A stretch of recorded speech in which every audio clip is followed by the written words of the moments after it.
Salam alaikum, j'espère que vous allez bien. Alors on se voit aujourd'hui pour le deuxième cours et probablement le dernier aussi concernant la section 23.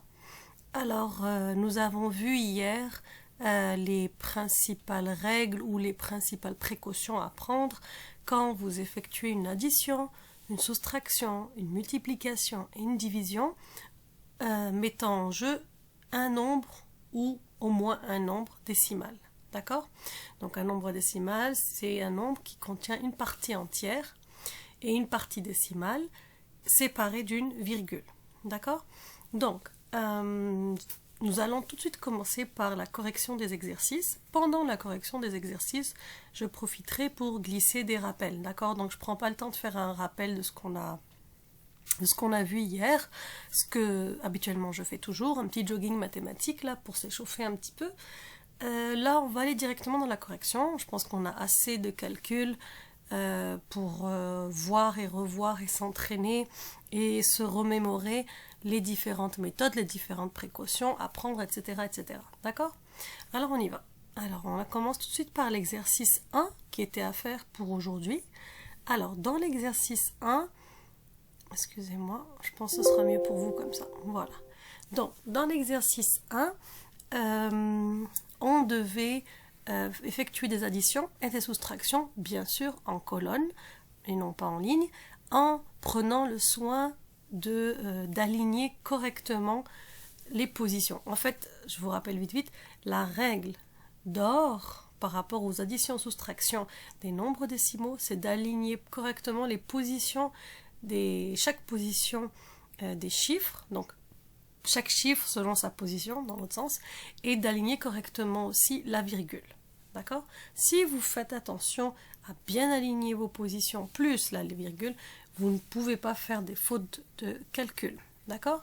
Ce sont des additions simples, des soustractions simples, niveau première, deuxième année, troisième année. Donc là, vous êtes bien cinquième, futur sixième, Inch'Allah.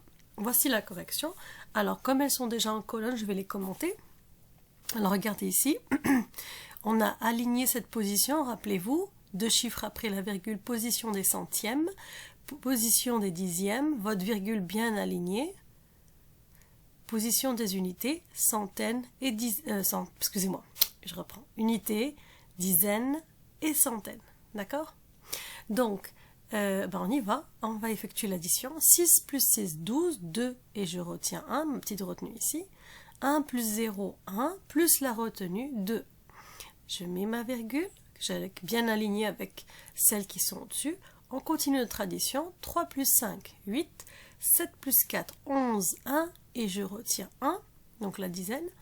3 plus 5, 8, on n'oublie pas notre retenue, plus 1, 9, 918,22. Ça va? On continue. De la même manière, 6298,09 plus 433,76, on aligne les positions les unes sous les autres, la position des centièmes sous la position des centièmes, le chiffre qui se trouve à la position des dixièmes sous le chiffre qui se trouve à la position des dixièmes, la même chose, le chiffre à la position des unités sous le chiffre à la position des unités, dizaines, centaines, unités de mille. D'accord? Vous voyez dans 433,76, il y a 0 dans l'unité de 1000, 0 unité de 1000, 4 centaines, excusez-moi, décidément. Donc, ici, vous avez un 0 caché. Et rappelez-vous, dans un nombre décimal, les zéros à gauche de la partie entière et les zéros à droite de la partie décimale, on peut les enlever parce qu'ils ne changent rien à la valeur du nombre. Si je dis à quelqu'un il a eu 90% en examen ou 0,90%, eh ben ça ne change rien, donc autant dire 90%. D'accord? On simplifie la vie. Donc c'est ça. Donc les zéros à gauche de la partie entière ne comptent pas. Je peux les faire apparaître dans une opération quand ça m'arrange, quand c'est nécessaire, il n'y a pas de problème. Mais quand c'est pas nécessaire, on ne le fait pas apparaître. Donc ici, ils ne l'ont pas fait. S'il y en a qui, pour se sentir plus safe, comme on dit, plus à l'aise, plus sûr de leur calcul, ils peuvent le mettre en pointillé ici et j'ai aucun problème. Donc un petit 0 pointillé en dessous du 6 si c'est nécessaire. Sinon, par défaut, vous savez que 6 plus rien, c'est 6 plus 0, donc ça va faire 6. Ok? Donc bien sûr, on commence toujours par la droite quand on fait une opération, alors on y va. 9 plus 6, 15, 5, et je retiens 1. 0 plus 7, 7 et 1, 8. 8 plus 3, 11, 1 et je retiens 1. 9 plus 3, 12 plus 1. N'oublie pas la retenue. 13, 3 et je retiens 1. 4 plus 2, 6 et 1, 7. 6 plus 0, 6. Le résultat est 6731,85. Ça va? Excellent, on continue. Alors, 2546,5 plus 355,75. Alors, si vous observez ici, contrairement à ce qu'on avait avant, ici on avait un nombre qui allait dans la partie décimale jusqu'au centième. La même chose ici, donc on faisait bien l'alignement des centièmes puis des dixièmes. La même chose ici, dixième, centième. Donc on alignait bien les chiffres à la position des centièmes ainsi que les chiffres à la position des dixièmes. Si vous regardez bien vos deux nombres ici, vous avez un nombre décimal et qui s'arrête qui est précis si vous voulez à la dixième près, un chiffre après la virgule. Et ici au centième près, deux chiffres après la virgule. Et dans ce genre d'exemple, il est très important de bien aligner vos chiffres parce que une des sources d'erreur dans les calculs, c'est celui qui va se tromper et qui ne sait plus si le 5 qui est là, il va venir en dessous du 7 ou en dessous du 5. La clé, encore une fois, c'est de vous rappeler du tableau d'énumération qu'on a fait étape 1, je crois, ou début étape 2, dans laquelle on avait mis unité de dizaine, centaine, unité de mille, et de l'autre côté de la virgule, partie décimale, dixième, centième, millième. Quand vous avez votre tableau en tête ou dans un brouillon, écrivez votre nombre dans le tableau et automatiquement, vous allez avoir vos chiffres qui sont bien alignés dans les bonnes positions. D'accord? Donc on y va.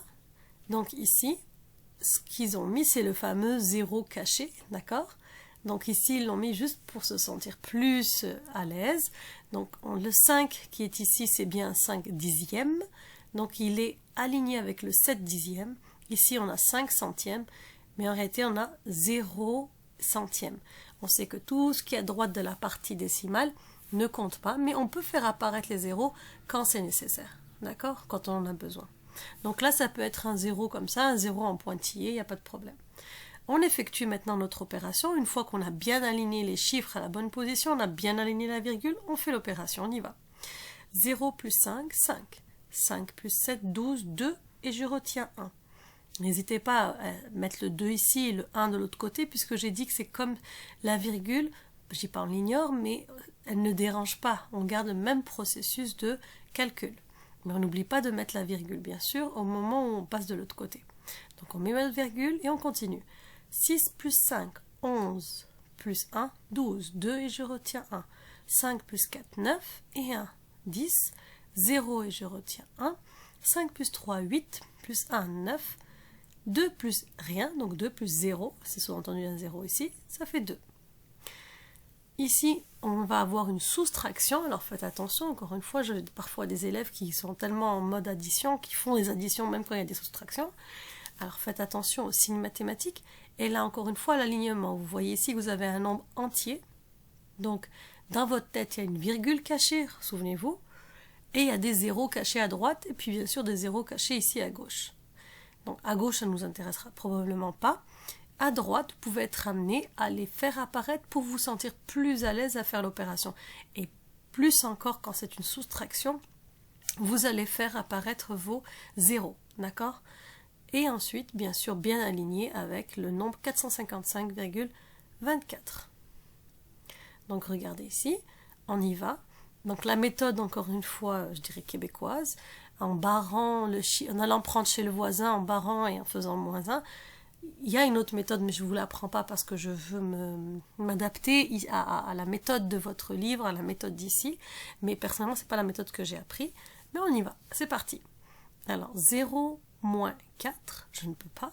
Donc, le 0 devient 10. Je vais piquer un 1 chez le voisin, on peut dire ça comme ça. Donc, 10 moins 4, 6.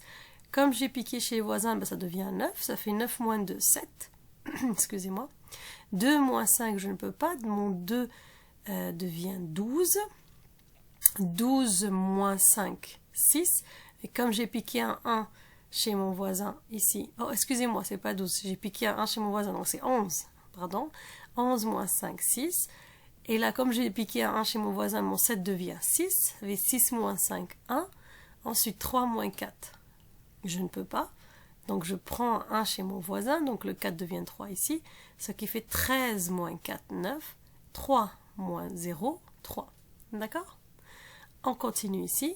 Là, ça va être facile d'aligner. J'ai un nombre qui va au centième. Et là, j'ai un nombre qui va jusqu'au centième. Donc, un bon alignement. Et on y va. 5 moins 7, je ne peux pas. Je vais piquer un 1 chez mon voisin. Donc, je fais 15 moins 7. Ça fait 8. Ensuite, mon 2 est devenu un 1. 1 moins 2, je ne peux pas. Donc, 11 moins 2 en ayant piqué un 1 ici. Donc, 11 moins 2, 9. Là, j'ai pas un 8, mais un 7, puisque j'ai piqué un 1. Ça fait 7 moins 7, 0. 4 moins 3, 1. 4 moins 6, je ne peux pas. Donc, 14 moins 6, je vais prendre un 1 au 5 qui deviendra 4. Donc, 14 moins 6, 8. Et 4 moins 0, 4. Ça va? Donc, c'est relativement simple. Il faut juste se concentrer et éviter les petites fautes de calcul. Donc vraiment, quelques personnes font des erreurs généralement sur l'alignement. Ça coûte cher parce que là, tout est faux. Tout le calcul est faux, puis ça coûte cher en points. Sinon, généralement, c'est des erreurs, je dirais, un peu bêtes de calcul parce que addition, soustraction, il faut faire attention d'éviter de faire de petites fautes de calcul qui pourraient être évitées et qui vous fait perdre de points bêtement à l'examen. C'est dommage. On y va avec le prochain exercice. Alors, je vous avais donné l'exercice 7, page 142. Alors, on y va. Je vous ai conseillé vivement de faire le 3. Alors, j'espère que vous l'avez fait. Puis, s'il y avait des questions, vous me les demanderez la prochaine fois qu'on se voit sur Zoom. Nous, on va y aller avec la correction du 7. On y va. Alors, dans le 7, qu'est-ce qu'on a? On a de la multiplication d'un nombre décimal par un nombre entier. D'accord? Donc là encore, on rappelle la règle, c'est d'effectuer, alors quand on a, dans ce cas-là, on effectue notre multiplication comme s'il n'y avait pas la virgule. Ensuite, dans le résultat final, on place la virgule selon le nombre de chiffres après la virgule que j'avais dans les deux facteurs. Je rappelle, un facteur, c'est, ici vous avez une multiplication. Le premier nombre, c'est un facteur, ça c'est le signe de multiplication, ça c'est un facteur, et le résultat final, c'est le produit. Donc, ce que vous voyez ici, par exemple, c'est que vous avez deux chiffres après la virgule, et là, vous avez la virgule cachée ici, 0, 0, donc vous n'avez aucun chiffre après la virgule. Donc, au total, j'ai deux chiffres après la virgule. Quand je vais faire ma multiplication et obtenir le résultat final, je vais placer ma virgule telle que j'ai aussi deux chiffres après la virgule. Une façon un peu plus rigoureuse de le dire, c'est que comme ici, quand je fais la somme de nombre de chiffres après la virgule que j'ai entre mes deux facteurs, je vois que j'arrive à deux chiffres après la virgule, donc mon résultat final va être au centième près, va avoir une précision au centième près. D'accord? Alors on y va, multiplication. Alors, toujours on commence par l'unité, la partie la plus à droite, et on développe. Alors c'est parti. 4 fois 2, 8. 4 fois 4, 16. 6, et je retiens 1. Excusez-moi, c'est le 1 qui est en bas. 4 fois 5, 20. Plus 1, 21. 1, et je retiens 2. Donc, c'est ma première ligne ici. 4 fois 8, 32. Plus 2, 34. Donc, la première ligne ici, c'est le résultat de la multiplication de 4, l'unité, par 85,42. Maintenant, je vais développer la dizaine. Donc, je vais me décaler de 1 rang ici et je vais mettre un point ou un 0, comme vous voulez. D'accord? Et je commence à mettre le résultat du calcul à la position des dizaines. Dizaines. C'est-à-dire, je me décale de 1 rang parce que là, je commence à développer la dizaine. D'accord? Je vous avais expliqué pourquoi, parce qu'en fait, on a décomposé 34 comme étant 30 plus 4. On a développé le 4 et maintenant, on développe le 30. Or, 0 fois tout ce que vous voulez, c'est toujours 0. Donc, on met notre fameux 0 du 30 et on développe notre 3 ici. D'accord? On y va. 3 fois 2, 6. Voilà. 3 fois 4, 12. 2, et je retiens 1, celui d'en haut. 3 fois 5, 15. Plus 1, 16. 6, et je retiens 1. 3 fois 8, 24, plus 1, 25. Alors, une petite chose, c'est que vous pouvez faire comme eux, barrer vos premières comment ça s'appelle, retenues, pour pas vous mélanger. Personnellement, je demande toujours de barrer légèrement pour que je puisse lire vos retenues, savoir éventuellement si c'est ça la source de votre faute. Mais sinon, si vous respectez bien première ligne, deuxième ligne, généralement, vous faites pas d'erreur. Ensuite, on effectue donc la somme bien alignée. Donc, 8 plus 0, 8. 6 plus 6, 12. 2 et je retiens 1. 2 plus 1, 3 et 1, 4. C'est mon 4 qui est ici. 6 plus 4, 10. 0 et je retiens 1. 5 et 3, 8. Plus 1, 9. Il est là. 2 plus, donc 0 au niveau ici, il n'y a rien. Ça fait 2. Donc, le résultat est tous les chiffres que vous voyez. Maintenant, il faut placer la virgule. On a dit que tout à l'heure, on avait commencé déjà à repérer où est-ce qu'on va mettre notre virgule. On a dit que le nombre final devra comporter 2 chiffres après la virgule. Ben, je commence de plus à droite possible et je me décale de 1, 2 et je me virgule. D'accord? Donc vous aviez au début 290 000 si on veut 428, mais c'est clair que ce n'est pas le résultat. Vous venez à partir de la droite et vous vous décalez de 2 rangs, premier rang, deuxième rang, et vous mettez votre virgule. C'est bon? On va encore continuer à faire un autre exemple. 73,17 fois 25.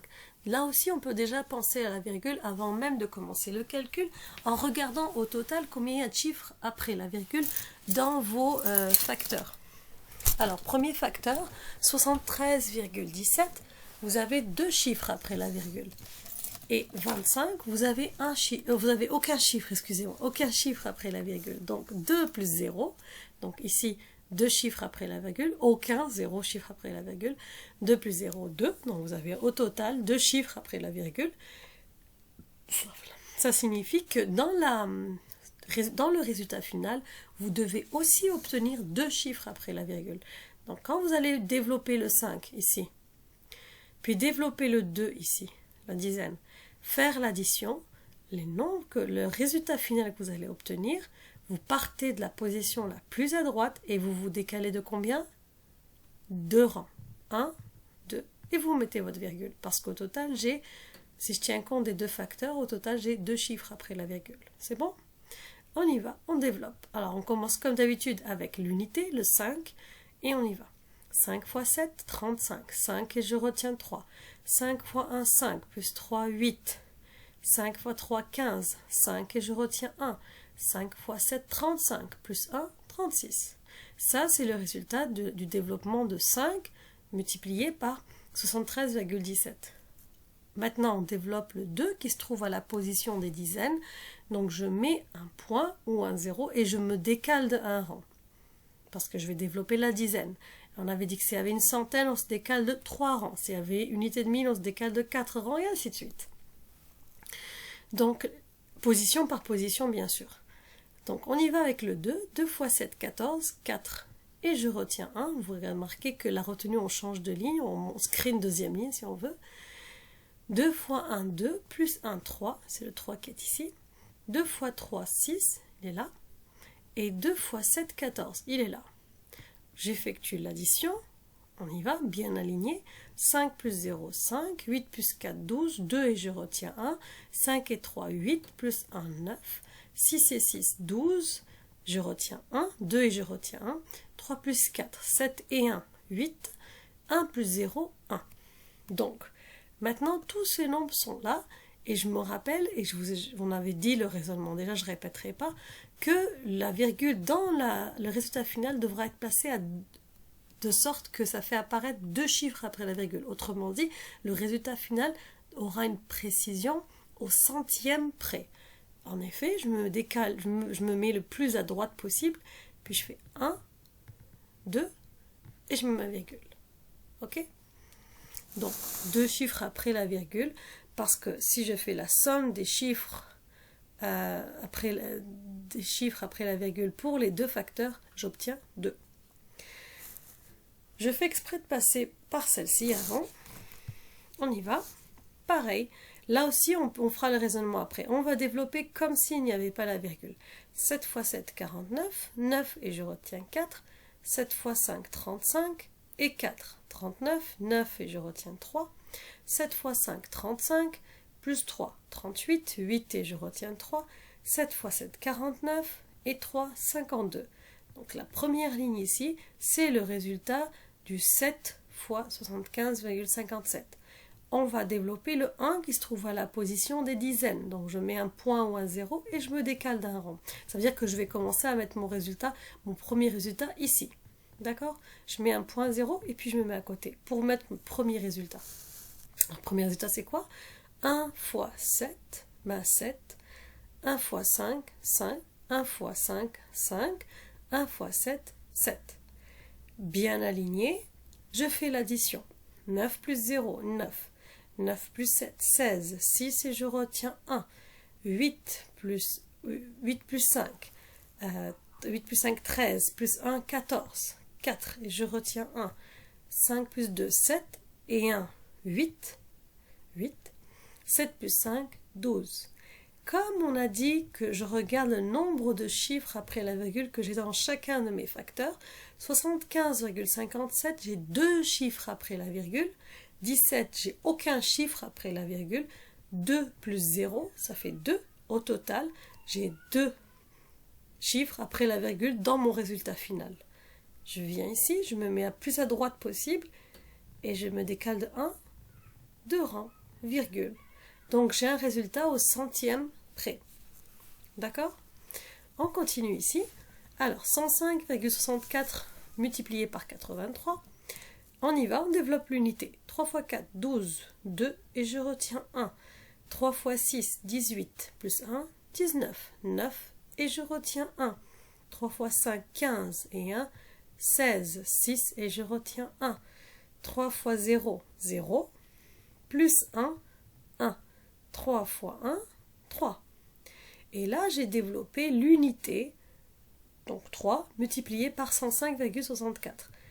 Je vais développer maintenant la dizaine, le 8, qui se trouve à la position des dizaines. Je mets un point ou un 0 en dessous, du 2, pardon, et je commence à mettre le résultat de 8 fois 4 juste à côté. Alors on y va. 8 fois 4, 32, 2 et je retiens 3. 8 fois 6, 42 et 3. Je disais 8 fois 6, pas 42, c'est pas vrai. 8 fois 6, je commence à avoir trop de calculs dans ma tête. 8 fois 6, 48. 48 plus 3, 52. 2 et je retiens 5. 8 fois 5, 40 et 5, 45. 5 et je retiens 4. 8 fois 0, 0. Plus 4, 4. 8 fois 1, 8. Ok? Maintenant qu'on a bien aligné nos chiffres chacun à la bonne position, on effectue l'addition. Alors on y va. 2 plus 0, 2. 9 plus 2, 11. 1 et je retiens 1. 6 et 1, 7 plus la retenue, 8. On n'oublie pas la retenue. 5 plus 1, 6. 4 plus 3, 7. 8 plus 0, 8. Alors on a dit que dans le premier nombre, j'ai 2 chiffres après la virgule. Dans le premier facteur, on va utiliser mon terme. Dans le premier facteur, j'ai 2 chiffres après la virgule. Dans le deuxième facteur, j'ai aucun chiffre après la virgule. 2 plus 0, 2. À ce moment-là ici, je vais avoir un résultat final qui présente 2 chiffres après la virgule. Donc avec une précision au centième près. D'accord? Donc voilà. Donc on a répété plusieurs fois ces opérations. Alors maintenant les deux qui restent. Observez bien, je ne vais pas encore mettre la correction. On a un nombre, peu importe qu'il soit décimal ou entier, multiplié par 100. Et on a un nombre multiplié par 1000. Si vous vous souvenez du cours qu'on a fait il n'y a pas longtemps, on l'a fait au début de l'année, on l'a rappelé il n'y a pas longtemps, sur la multiplication par un nombre en base 10. Souvenez-vous ce qui se passe avec la virgule cachée? Elle se déplace. D'accord? On avait dit que si on divise par 10, 100, 1000, elle va vers la gauche, parce que le nombre devient plus petit. Et si on multiplie par 10, 100, 1000, elle se déplace vers la droite. De combien de rangs? D'autant de rangs qu'il y a de 0. D'accord? Donc, je me décale de 1 rang vers la droite si je multiplie par 10, de 2 rangs vers la droite si je multiplie par 100, de 3 rangs vers la droite quand je multiplie par 1000. De l'autre côté, si je divise par 10, je me décale de 1 rang je me décale, c'est la virgule, hein, on parle de la virgule, qui se décale de 1 rang vers la gauche. Si je divise par 100, de 2 rangs vers la gauche. Si je divise par 1000, de 3 rangs vers la gauche. Donc ici, c'est pas intéressant de dire, ok, je commence par exemple par ce 0, 0 fois 9, 0, 0 fois 9, 0, 0 fois 8, 0, 0 fois 5, 0. Je me décale de 1 rang, c'est reparti, 0 fois 9, 0, ben ça n'a pas d'allure. Vous allez avoir 3 lignes avec que des 0, pour enfin avoir une ligne avec 58, 5, 8, 9, 9. Bon, on évite tout ça, on a appris une méthode, et bien écoutez, si vous avez le choix entre deux méthodes, les deux vont donner le même résultat, on est d'accord. Une qui est simple, rapide, efficace, allez vers celle-là. Sauf si, attention, dans un énoncé, on vous impose une méthode. Faites ce calcul en utilisant telle méthode. Si on vous impose la méthode, vous n'avez pas de choix. Mais si on ne vous impose rien, à ce moment-là, vous pouvez utiliser la méthode que vous voulez. Et là, il est très clair que je ne vais pas faire la multiplication comme on l'a vu ici, puisqu'on sait que la multiplication par 1000, c'est décaler la virgule de 3 rangs vers la droite. Donc 1, 2 et 3. Tout simplement. Et j'ai un 0 que je dois rajouter et une virgule cachée, virgule et après 0. Mais virgule 0, quand je dis que tu as 90,0 ou 90%, par exemple à un test, ben, c'est la même chose. Donc je ne vais pas écrire 90,0, je vais garder mon 90. D'accord? Et ma virgule cachée, vous le savez, elle est toujours là. Donc, le résultat de 58,99 fois 1000, c'est 58 990. Ça va? Je répète une dernière fois, cette virgule ici qui n'est pas cachée, lorsque vous multipliez ce nombre par 1000, vous décalez, vous déplacez vers la droite, parce qu'on multiplie. Si vous ne savez plus droite-gauche, rappelez-vous de mon astuce. Elle est très simple. Quand vous multipliez un nombre, c'est qu'il va être plus grand. S'il est plus grand, ça veut dire que on a intérêt à déplacer la virgule vers la droite. Si je vais vers la gauche, 5,8, 0,5, ben là on va vers les petits. Alors que là, j'ai 58, si je me mets là 589, si je me mets là 5899, et ainsi de suite, et ainsi de suite. Donc là, j'augmente. Donc, ici, on multiplie par 1000, je décale ma virgule de 3 rangs vers la droite. 3 rangs, parce que dans 1000, j'ai 3 zéros. D'accord? Donc, 1, 2, 3, et je tire la virgule. Okay, comme on avait fait en classe, on l'a vu, première étape, deuxième étape, en long, en large, dans différents chapitres. La même chose ici, pareil, alors là d'après vous, c'est une multiplication, donc je vais vers la droite. De combien de rangs? Regardez le 100, combien de zéros il a? 2. Donc je vais décaler ma virgule de 2 rangs vers la droite, on y va, 1, 2. Ma virgule va être ici, donc le résultat est bien 13 836. C'est bon? Super excellent, on continue. Je vous avais donné aussi l'exercice 8. On y va, exercice 8. Alors, c'était la division. Alors, concernant la division des nombres décimaux, on avait dit que on effectue la division normalement, sauf qu'au moment où vous ouvrez... C'est quoi la règle en fait? On s'arrête dans une division quand on n'a plus rien à abaisser. Dès qu'il n'y a plus rien à abaisser, la division est terminée. C'est là qu'on stoppe la division. Quand vous avez un nombre décimal, à partir du moment où vous allez abaisser un chiffre qui se trouve de l'autre côté du mur, et je dis mur pour que ça frappe un peu là, dans la tête, du moment que vous baissez un chiffre qui est de l'autre côté du mur, vous devez faire apparaître votre virgule dans le résultat. Donc votre mur, c'est votre virgule, si vous voulez. Donc à partir du moment où je dépasse ma virgule, je fais abaisser un chiffre qui se trouve après la virgule, vous devez absolument faire apparaître cette virgule dans le résultat. D'accord? Sinon, la méthode est classique, comme on l'avait déjà appris à l'étape 2. D'accord? Alors on y va, on fait la division. Bon, personnellement, je vous dis, moi, le carré, vraiment, c'est pour ceux qui ont de la misère, beaucoup de misère, qui ont beaucoup de mal avec l'étape de multiplication. Donc je rappelle comment on utilise ces petits carrés.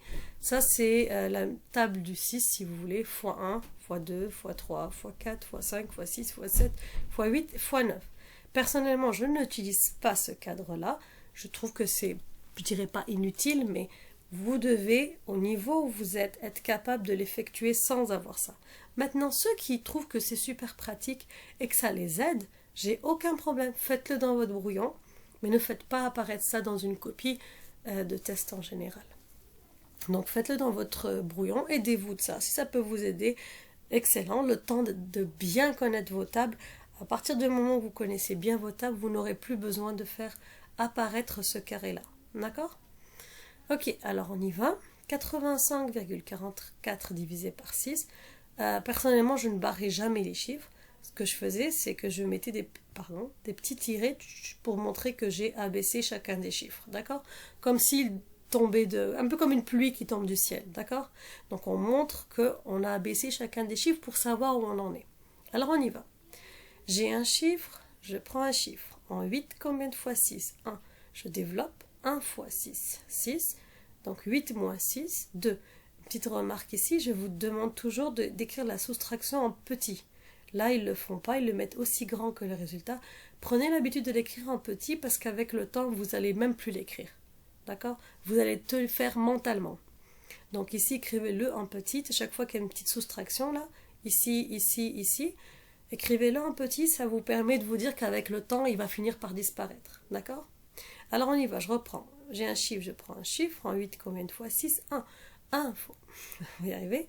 1 fois 6, 6. Donc 8 moins 6, 2. J'abaisse mon 5. En 25, combien de fois 6? 4. Alors, toujours on disait, on vérifie le chiffre au-dessus. 5. 5 fois 6, 30. 30 est trop grand. Donc c'est une bonne raison pour aller prendre le chiffre juste en dessous. 4. 6 fois 4, 24.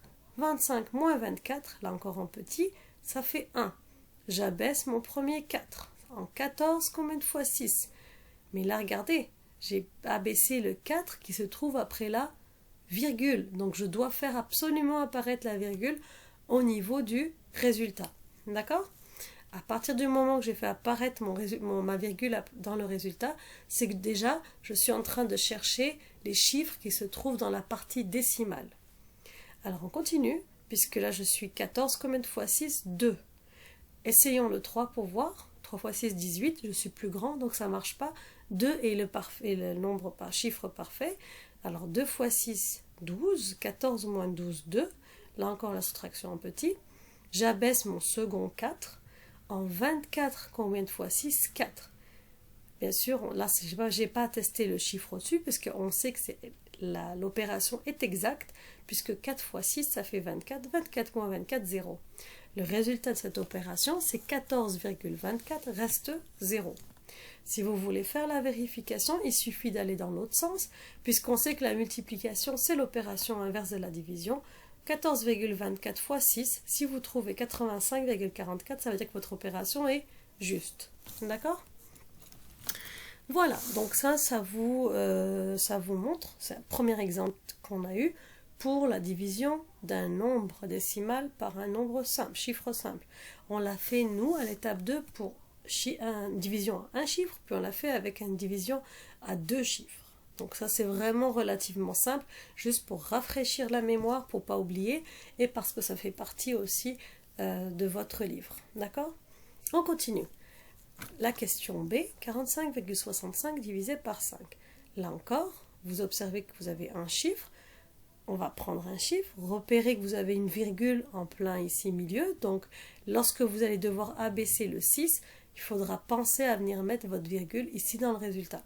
Là encore, on vous donne un petit carré qui vous permet de mettre la table du 5. Donc, 5 fois 1, fois 2, fois 3, fois 4, fois 5, fois 6, fois 7, fois 8, fois 9. Si ça vous aide, remplissez-la, utilisez-la, il n'y a pas de problème. Si vous connaissez, je laisse blanc personnellement. D'accord ? On y va. Alors, j'ai un chiffre, je prends un chiffre. En 4, combien de fois 5? En 4, combien de fois 5? Ben, je ne peux pas. Dans 4, j'ai même pas un 5, puisque le plus grand, c'est 4. Donc, quand je ne peux pas en prenant avec un chiffre, je vais aller piquer chez le voisin. Vous vous souvenez, j'espère. Donc, on va piquer chez le voisin, et le voisin, c'est un 5. Et si je pique chez le voisin, je deviens 45. Et là, je pose la question, en 45, combien de fois 5? Si vous connaissiez bien vos tables, là, on tombe directement sur 9. Là, on n'essaye pas le chiffre au-dessus, puisque 9 fois 5, c'est exactement 45. On y va, on développe. 9 fois 5, 45. 45 moins 45, 0. Et là, je vais abaisser le chiffre. Mais regardez, il est où? Il est de l'autre côté de la virgule. Donc, comme il est de l'autre côté, je fais apparaître ici une je fais paraître ici une virgule. Donc, j'abaisse mon 6 et je dis en 6, j'ai combien de fois 5? Bah, une fois. Si je fais 2, 2 fois 5, 10, j'ai dépassé mon 6, donc je reste avec mon une fois. Et je développe 1 fois 5, 5, 6 moins 5, 1. J'abaisse mon deuxième 5 ici, mon 5, pardon, c'est pas mon deuxième. J'abaisse mon 5 ici. En 15, combien de fois 5? Là encore, je mets 3 parce que c'est exact. C'est 3 fois 5, 15. Je n'ai même pas testé le 4 ici. Donc 3 fois 5, 15. 15 moins 15, 0. Très très très simple. Par rapport à tout ce qu'on a vu à l'étape 2, je vous avais mis des divisions beaucoup plus difficiles, beaucoup plus corsées. Si vous voulez vraiment vous entraîner, revenez aux exemples que je vous avais faits en classe dans votre cahier vert, si vous les avez notés, celles du cours et celles des exemples supplémentaires. Donc ici, le résultat est 9,13, reste 0. D'accord? On y va à la prochaine. Donc 134,54 divisé par 7. On repère que la virgule elle se trouve ici, qu'on divise par un nombre, par un chiffre, donc un seul chiffre. Et si vous voulez mettre la table du 7 ici, vous pouvez remplir pour vous aider. Alors on y va.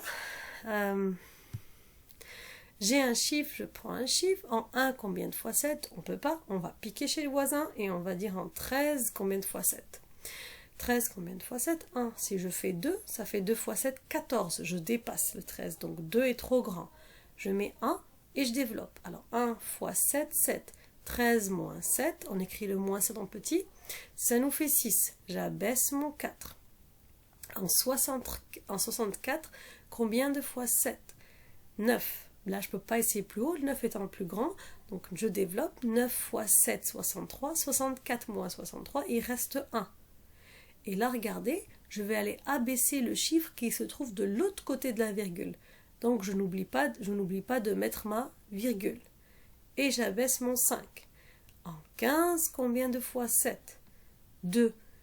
Si je mets 3, ça fait 7 fois 3, 21, je suis trop grand. Donc le 2 est parfait.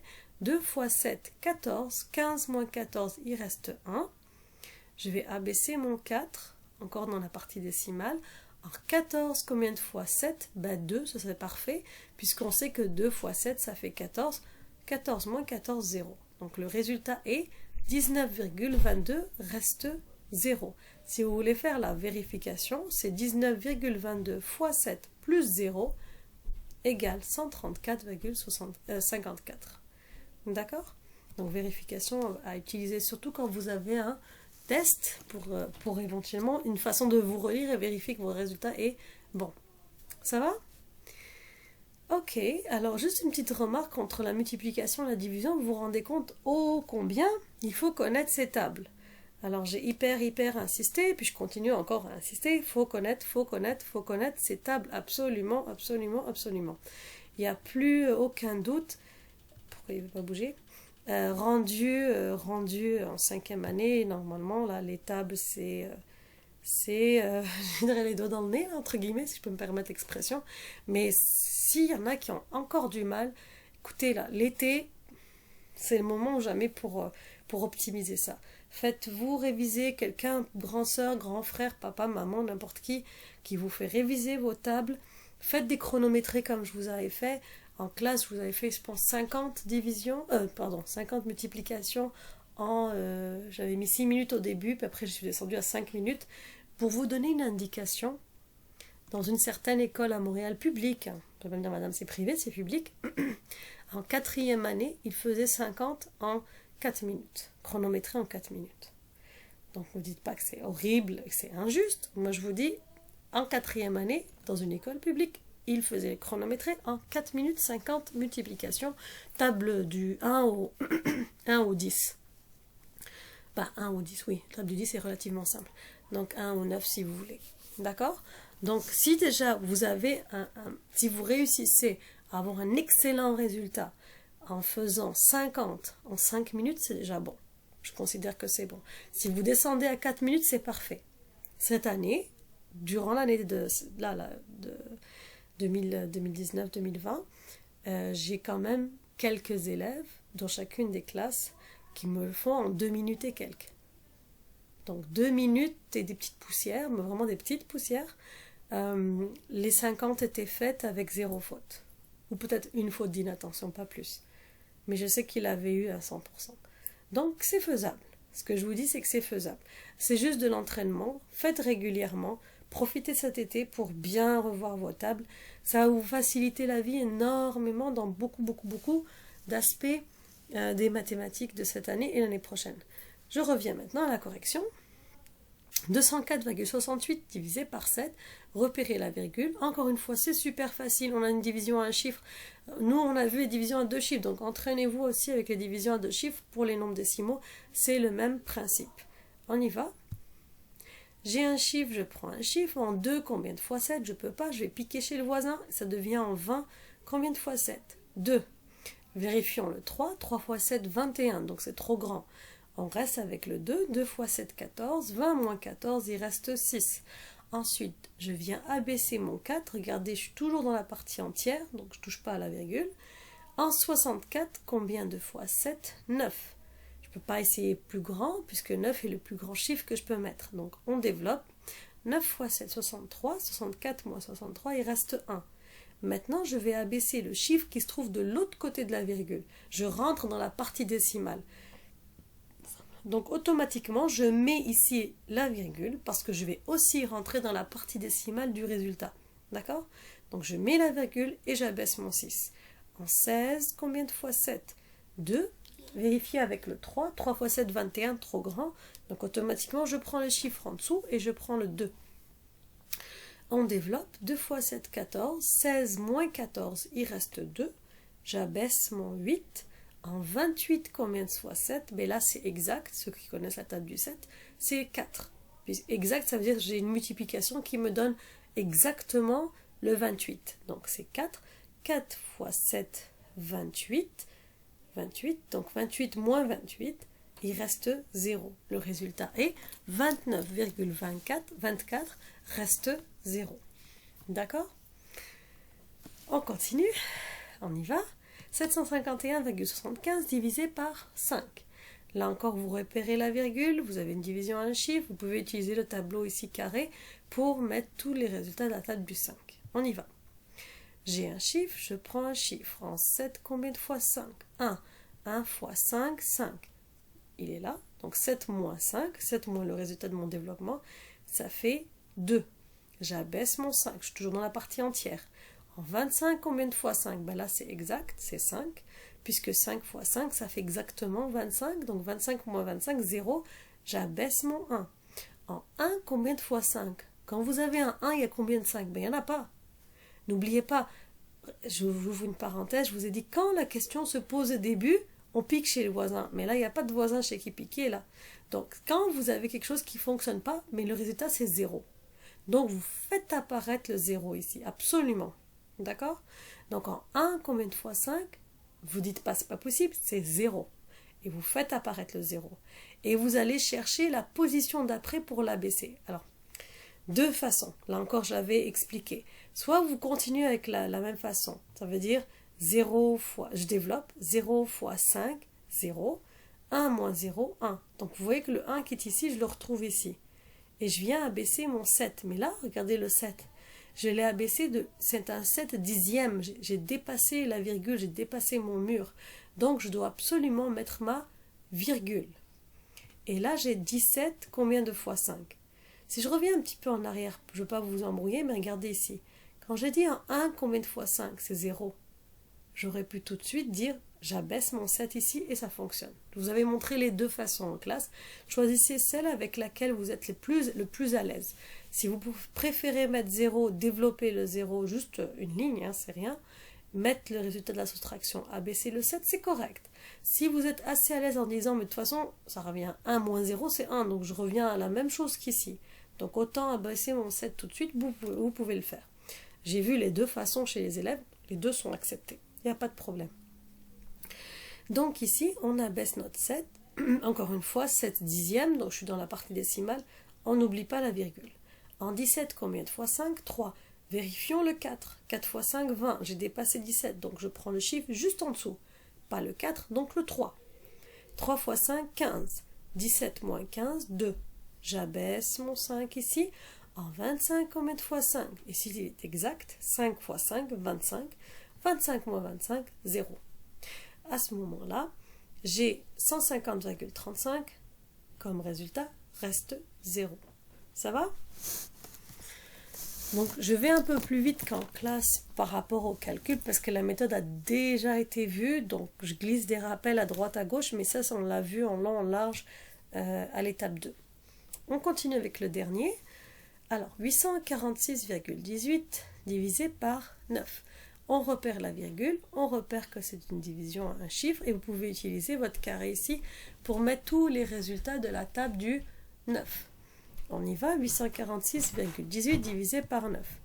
J'ai un chiffre, je prends un chiffre. En 8, combien de fois 9? En 8, combien de fois 9? Je ne peux pas. Dans un 8, j'ai même pas un 9. Donc, je vais aller piquer chez le voisin et je vais dire en 84, combien de fois 9? Ben là, c'est 9. On ne peut pas prendre plus grand. On développe. 9 fois 9, ça fait 81. 84 moins 81, donc on l'écrit en tout petit, ça vous fait 3. Ensuite, j'abaisse mon 6, on est toujours dans la partie entière. En 36, combien de fois 9? 4. Vérifions avec le 5. 5 fois 9, 45. Je dépasse ici, donc 5 n'est pas bon. On utilise le 4.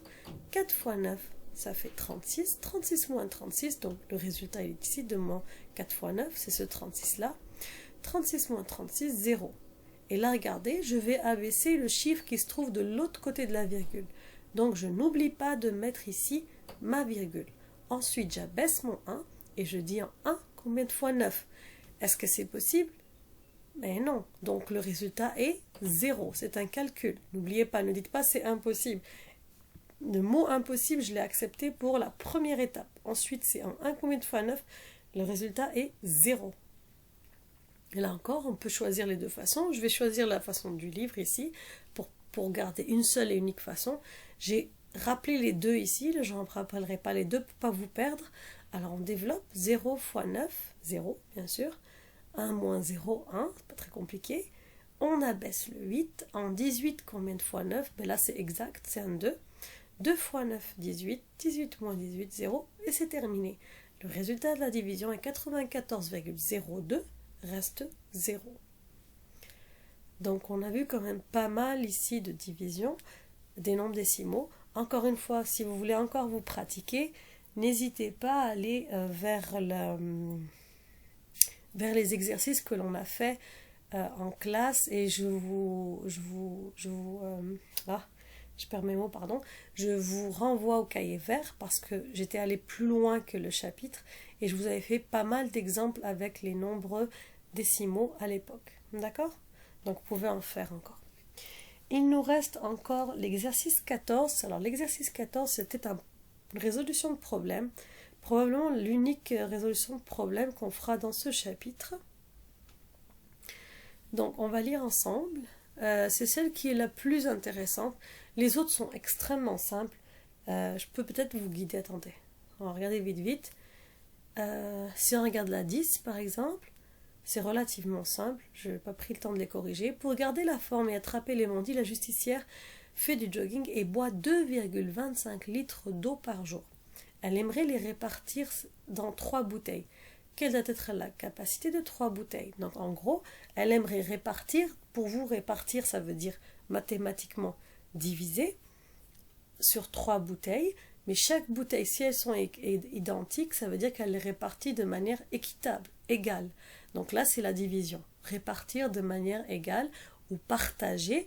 Si vous voulez partager ou diviser ces 2,25 litres d'eau sur 3 bouteilles identiques, à ce moment-là, il suffit de faire 2,25 divisé par 3. C'était le calcul à effectuer, une seule étape et un seul calcul à effectuer pour trouver le résultat.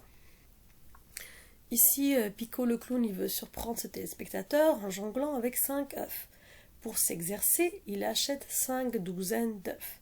S'il a payé 12,45 $ en tout, combien coûte une douzaine d'œufs? Alors, s'il a payé en tout ces 5 douzaines à 12,45, à ce moment-là, il suffit, pour savoir combien coûte une douzaine, de diviser. Alors, de faire quoi d'après vous? pour cet exercice, il achète 5 douzaines, donc c'est ça.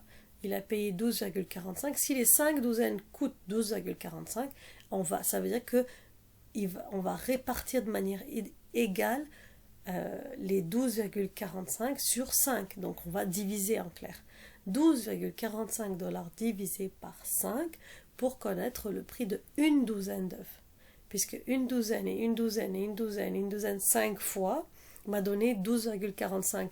Donc quelle est l'opération inverse de la multiplication? C'est la division. Une autre façon de le dire. D'accord?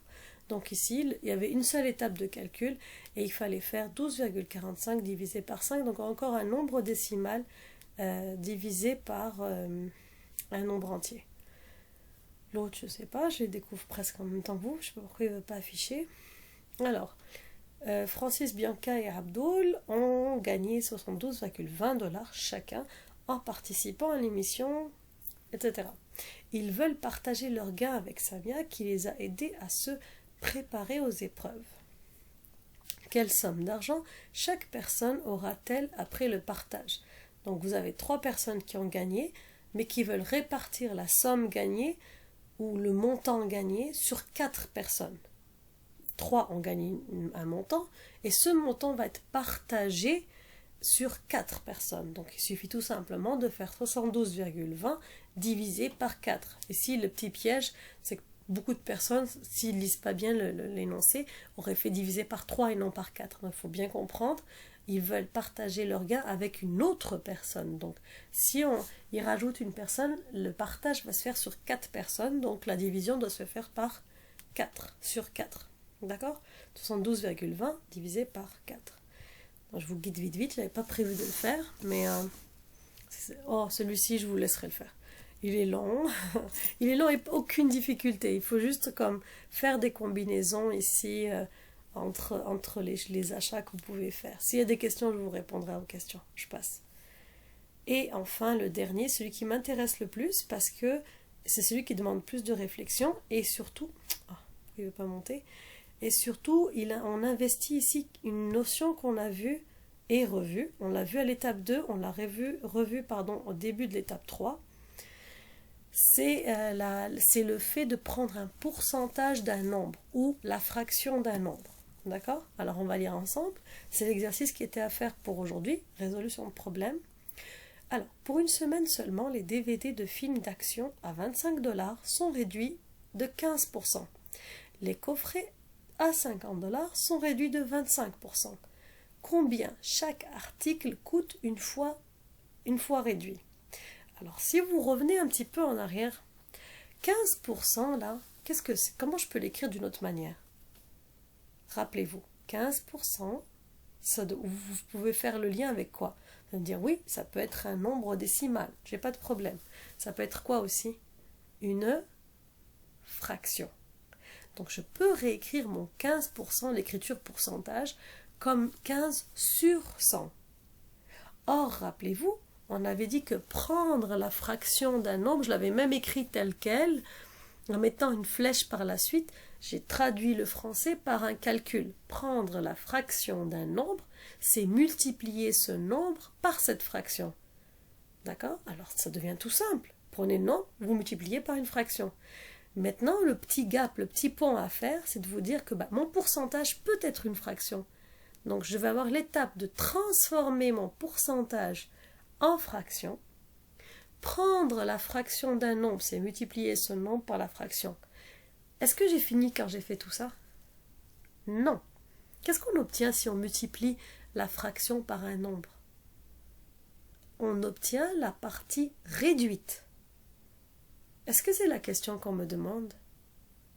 Combien chaque article coûte-t-il une fois réduit? C'est pas ce qu'on me demande. Or, dans le chapitre d'avant, quand on avait fait différents exercices, on nous demandait de combien le prix va être réduit, mais on ne nous a jamais demandé que vaut le prix. Or, moi, pour ne pas vous mélanger, j'ai fait la part des deux. C'est-à-dire, je suis allée plus loin que l'exercice. Je vous ai dit, voilà de combien on réduit le prix, voilà le prix une fois réduit. J'ai voulu séparer pour pas qu'il y ait de confusion entre les deux notions. Et si on réinvestit ça, puisque là on ne vous demande pas de combien il est réduit, ça c'est une étape dans le raisonnement, on vous demande quel est le prix une fois réduit. Ben, écoutez, si vous trouvez que par exemple votre prix va être réduit de 4 dollars par exemple, ben, vous prenez le prix initial et vous faites la soustraction avec le 4 dollars. Vous retirez 4 dollars au prix initial et ça vous donne votre prix de l'article une fois réduit. D'accord? Donc on va y aller étape par étape. Si on a compris un peu toujours on essaie de décortiquer un peu le texte, de voir quels sont les éléments importants, on essaye de se créer un chemin, on essaie de se créer une étape, on organise l'information, on organise la méthode, étape 1 je fais ça, étape 2 je fais ça, étape 3 je fais ça, autant d'étapes pour arriver à résoudre le problème. D'accord? Donc première chose, quels sont les mots importants, quelles sont les informations importantes dans le texte. Première information, vous avez le film d'action, FA, je vais vous le faire rapidement, FA, donc film d'action, qui coûte 25 dollars initialement. Et toujours ces films d'action sont réduits à 15%. Et vous avez les coffrets qui initialement coûtent 50 dollars. Et ces coffrets vont être réduits de 25%. Donc la réduction est différente selon l'article que vous allez acheter. Okay? Donc si vous regardez eux, ce qu'ils ont fait, c'est qu'ils ont mis comme 2 colonnes. Vous allez traiter les DVD d'un côté et les coffrets de l'autre. Vous allez voir dans la résolution de problème, j'ai fait la même chose. Comme ça, j'ai pu traiter les deux en parallèle. D'accord? Parce que la méthode est rigoureusement la même, mais les calculs vont être légèrement différents. D'accord? Donc quand on va corriger, je vais vous faire cette façon de... La correction sera faite ainsi. On va y aller étape par étape et on fera les étapes... pour moi, les étapes, ce sera la partie la plus importante, de sorte que pour chacun des articles, on va les résoudre en même temps, mais étape par étape. Donc ici, alors on va... Tout de suite, je vous affiche la correction. Oui, pardon, il nous restait la question. On avait les mots importants, la question. Donc on cherche quoi dans le fond? Le prix de chaque article une fois réduit, donc après réduction, d'accord? Prix de chacun des articles, donc DVD, coffret, après réduction. Ça, c'est ce qu'on cherche. Alors, la correction, alors voilà, j'ai de la place, c'est bon. Alors, regardez ici, là, j'ai comme résumé un petit peu les données, ce qu'on cherche, ce qu'on a et ce qu'on cherche. Donc, DVD coûte initialement 25 dollars, va être réduit de 15%. Quel va être son prix final? Les coffrets, 50 dollars, réduction de 25%. Quel va être son prix final? D'accord? Première étape, on calcule la valeur de la réduction en dollars. Que ce soit pour le DVD coffret, vous voyez que la première étape est strictement la même. Valeur de la réduction en dollars, la même chose. Le calcul va être différent. Alors, là encore, comment on fait? Initialement, ça coûte 25 dollars. 15% de 25 dollars, c'est en réalité 15 sur 100 de 25 dollars. Or, là, je rappelle, prendre la fraction d'un nombre, c'est multiplier le nombre par la fraction, donc on écrit 25 fois 15 sur 100. Et là encore, je rappelle, tout ça c'est du déjà vu, on a déjà traité tout ça en classe. Lorsqu'on multiplie un nombre entier par une fraction, on multiplie la valeur entière ici par le numérateur de la fraction. D'accord? Parce que je vous avais expliqué, entre parenthèses, c'était pas écrit dans le livre, mais moi je vais aller un peu plus loin, c'est que 25, c'est juste 25 sur 1. Donc le dénominateur, c'est un 1. Donc qu'on écrive 25 ou 25 sur 1, c'est la même chose. Donc ici, on va multiplier numérateur par numérateur, donc 25 fois 15 sur 100. Alors, la question est, est-ce que je fonce tête baissée sur le calcul? Est-ce que ça vaut le coup? Ben non, parce qu'on n'aime pas les grands nombres. On a dit qu'on est toujours astucieux, on va toujours se débrouiller de faire des nombres simples, des chiffres simples. Mais là, il est intéressant d'utiliser justement le nombre décimal. En effet, on est en plein dedans, dans le chapitre des multiplications, division, addition, soustraction avec des nombres décimaux. Transformer le 15 sur 100 en 0,15. Et maintenant, vous avez une multiplication 25 fois 0,15. Alors, ici, il y a deux méthodes en réalité. Soit vous faites ça, 25 fois 0,15, et j'ai mis le calcul en colonne, on va le développer ensemble. Soit vous faites 25 fois 15, et ensuite vous faites la division par 100. Je rappelle, votre virgule va bouger vers la gauche de 2 rangs. D'autant de rangs que j'ai 2 zéros quand je divise par un nombre en base 10. Donc ici, je peux faire 25 fois 5 et décider de décaler ma virgule de 2 rangs vers la 2, plus loin 2, le chiffre, de 2 rangs vers la gauche. Ou alors, transformer mon 15% en 15 sur 100, qui en réalité vaut 0,15. D'accord? Donc, ici, j'ai appliqué plutôt le thème du chapitre, donc multiplication par un nombre décimal. Donc, j'ai fait fois 0,15. Alors là encore, on va y aller, on va développer ensemble. 5 fois 5, 25, 5 et je retiens 2, 5 fois 2, 10 et 2, 12, 2 et je retiens 1. Excusez-moi, 5 fois 2, 12, 12, il n'y a pas de je retiens, excusez-moi. Ici, j'ai développé la partie la plus à droite, maintenant le 1. Donc comme je me décale de 1 rang, j'oublie pas de mettre le petit point ici et de mettre le résultat du développement du 1 ici. D'accord? Donc 1 fois 5, 5, 1 fois 2, 2, relativement simple. Et là, on ne met pas le 0 parce que de toute façon, 0 fois n'importe quoi, ça fait 0. Donc après, quand vous allez faire la somme, ça ne va rien rajouter à la valeur du nombre. Alors, on fait notre addition. 5 plus 0, 5. 2 plus 5, 7. 1 plus 2, 3. Et là, on se dit, ok, j'ai 3, 7, 5. Où est-ce que je vais pouvoir placer ma virgule? Regardons les facteurs. Dans les facteurs, combien de chiffres il y a après la virgule? Dans 25, il y a 0 chiffre après la virgule, donc 0. Et dans 0,15, j'ai 2 chiffres après la virgule, donc 2. 0 plus 2, 2. Donc, si j'ai 2 chiffres après la virgule, au total, quand je considère mes 2 facteurs, ça veut dire que dans le résultat final, je dois avoir aussi 2 chiffres après la virgule. Autrement dit, mon résultat final va être précis au centième près. Donc, j'y vais. 3, 7, 5. Je me décale de 2 rangs. 1, 2, et je place ma virgule ici. Donc, ça signifie quoi tout ça? Ça signifie que quand je prends 15% de 25 $, c'est en réalité, ça vaut 3,75 $. Donc, mon prix initial va être réduit, va diminuer de 3,75 $. D'accord? Si, avant d'aller plus loin, si je fais la même méthode ici pour le coffret, pardon, mon 50 $ va être réduit de 25%. Or, 25%, c'est 25 sur 100. Donc, 25 sur 100 de 50, prendre la fraction d'un nombre, c'est multiplier ce nombre par la fraction. Donc, j'effectue 50 fois 25 sur 100. Comme on est dans vous réfléchissez un petit peu, comme on est dans la partie des multiplications avec les nombres décimaux, on peut transformer 25 sur 100 par tout simplement 0,25 et effectuer la multiplication telle qui est ici. Si certains ont fait quand même le calcul 50 fois 25 et ensuite ont décalé de 2 rangs vers la gauche, leur virgule cachée, parce que là c'est 2 nombres entiers, ça marche aussi. D'accord? Les 2 résultats, de toute façon, peu importe le calcul que vous avez choisi, vous devez obtenir le même résultat. Alors on y va ici pour le développement de 50 fois 0,25. Alors 5 fois 0, 0. 5 fois 5, 25. Je développe la deuxième position ici, donc je mets un point ou un 0 parce que je me suis décalé ici de 1 rang. Et on y va. 2 fois 0, 0. 2 fois 5, 10.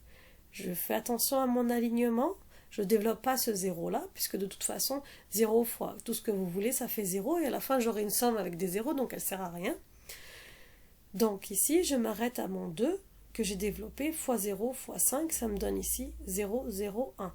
Je fais la somme, je fais attention de bien aligner mes positions. 0 plus 0, 0. 5 plus 0, 5. 2 plus 0, 2. Et 1 plus 0, 1. Donc vous allez voir qu'au niveau calculatoire, c'est extrêmement simple. On a vu que c'était un peu plus compliqué avant, mais dans la résolution de problème, c'est pas le calcul ici qui est difficile, c'est juste la méthode et trouver le raisonnement. D'accord? Donc ici, j'obtiens un 1, un 2, un 5 et un 0. Et je me dis, où est-ce que je vais placer ma virgule? Alors, regardons le premier facteur, 50. Combien de chiffres après la virgule? 0. 0,25. Combien de chiffres après la virgule? 2. 2 plus 0, 2. Donc, au final, le nombre à la fin devra comporter 2 chiffres après la virgule. Donc, je viens ici et je me décale de 2 rangs et j'obtiens ma virgule positionnée ici. Autrement dit, mon résultat va être précis au centième près. Donc le résultat ici c'est 12,50. Donc ça veut dire quoi tout ça?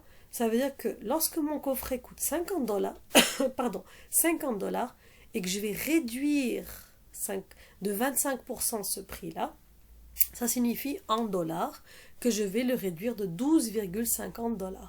Donc un rabais de 25% pour le coffret de 50 $, c'est un rabais de 12,50 $. Et un rabais de 15% pour un produit qui coûte 25 $, c'est un rabais de 3,75 $. Ça va? Première étape importante. Seconde étape, c'est fini, c'est la partie la plus simple. Le prix final, tout simplement. Je suis partie d'un DVD un coffret de DVD, bref, des DVD qui coûtaient 25 $, auquel je vais soustraire, enlever 3,75 $ qui correspondent à 15% du prix. Donc je fais tout simplement une soustraction. Alors j'ai un nombre entier moins un nombre décimal. Donc ici, très important de bien aligner unité, unité, dizaine, dizaine. Ici, c'est les dixièmes, les centièmes. 25, c'est sous-entendu 25,00. Donc je peux avoir ma virgule cachée, mon zéro caché, mes deux zéros cachés ici. J'aligne bien le tout. Oui, je vois que moi je suis bien décalée aussi. Donc ici c'est 0 moins 5, donc je ne peux pas, c'est 10 moins 5, 5. Donc je vais emprunter un 1 ici, mon 0 devient un 9. 9 moins 7, 2. Mon alignement il est comme un peu penché, mais ça fonctionne quand même. Donc virgule, virgule, virgule. Ici, comme j'en ai emprunté un, bah là du coup mon 5 est devenu un 4. 4 moins 3, 1. 2 moins 0, 2. Donc le prix final des DVD, c'est 21,25 $.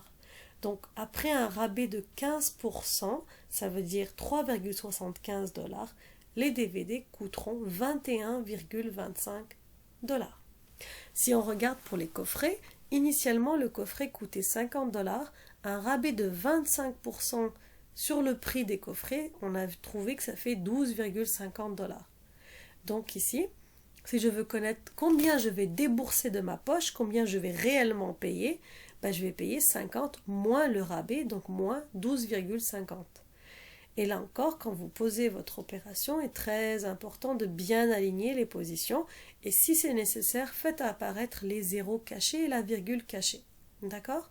Donc unité sous unité, dizaine sous dizaine, dixième sous dixième, centième sous centième, etc. Donc on y va avec la soustraction. 0 moins 0, bah 0. 0 moins 5, je ne peux pas, donc je vais piquer ici à côté. Donc ça nous devient un 10 moins 5, ça fait 5. J'aligne ma virgule. Comme j'ai piqué ici, j'ai plus 0, mais j'ai un 9. Ça fait 9 moins 2, ça fait 7. Et ici, ça me fait, pardon, 1. Et comme ici, j'ai piqué à gauche, ça me fait ici un 4. 4 moins 1, 3. D'accord? Donc, laissez-moi vérifier, 7, 8, 9, 3, et 5, 7, 8, ça fait 11, 7, 8, 9, 10, 3, 4 et un 5. Oui, c'est bon, j'ai eu un doute, mais mon calcul est juste. Alors, les coffrets coûteront donc 37,50 $. D'accord? Pour un rabais de 12,50 $ entre parenthèses. Donc ici, on retiendra que l'on a non seulement investi la multiplication, la soustraction des nombres décimaux, mais le plus important, c'était le démarrage, être capable de passer du pourcentage de réduction, comprendre le sens, le transformer en fraction et en nombre décimal. D'accord? Comment on est passé de là à là, c'était la clé de l'exercice. Si vous avez commencé par ça, le reste c'était facile. Et ça, c'était quelque chose qu'on a vu déjà à l'étape 2, qu'on avait bien expliqué sur prendre la fraction d'un nombre. D'accord? Voilà, donc ça vient terminer la correction des exercices qui étaient à faire pour aujourd'hui. S'il y en a qui ont un peu eu du mal avec l'exercice 14, parce qu'il n'était pas difficile, mais pas non plus évident, je vous invite à réécouter juste la correction de l'exercice 14. Et encore une fois, si ça bloque, on se revoit jeudi pour le Zoom, donc si vous avez des questions, n'hésitez pas, ça me fera plaisir de répondre à toutes vos questions. Voilà, donc sur ce, je vous laisse. Alors, on se revoit demain avec une autre vidéo pour une autre section. Sur ce, je vous dis portez-vous bien et salam alaikum.